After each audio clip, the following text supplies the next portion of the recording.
part of our Mindful Friday series, we posted that leadership and learning are indispensable to each other. And I thought I'd share 3 aspects of learning that will help leaders to be more effective. The first is really learning about yourself.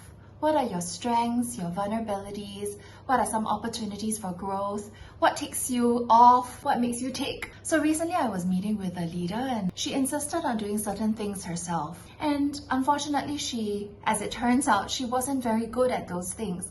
And that caused great frustration among her team because they really wanted to help her in that aspect. They didn't want any of the glory. They just wanted to help her. But because she didn't know what she was good at and what her team was good at, she didn't receive that help. And I just felt that if she had just relied or depended on her team to help her in that aspect, she would have been so much more effective. Now, point 2 is really related to point 1.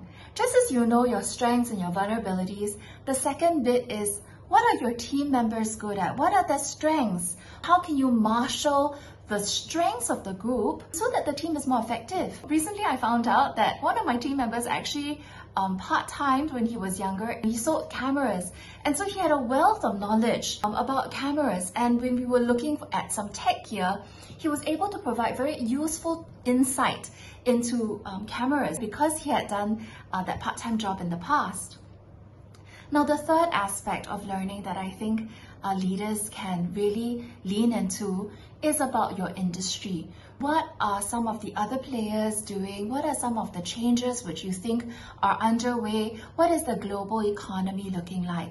And once you learn this and keeping yourself abreast with it, once you know this, to share it with your team so that you can formulate good strategy. They know the context when they're looking at implementation of that strategy.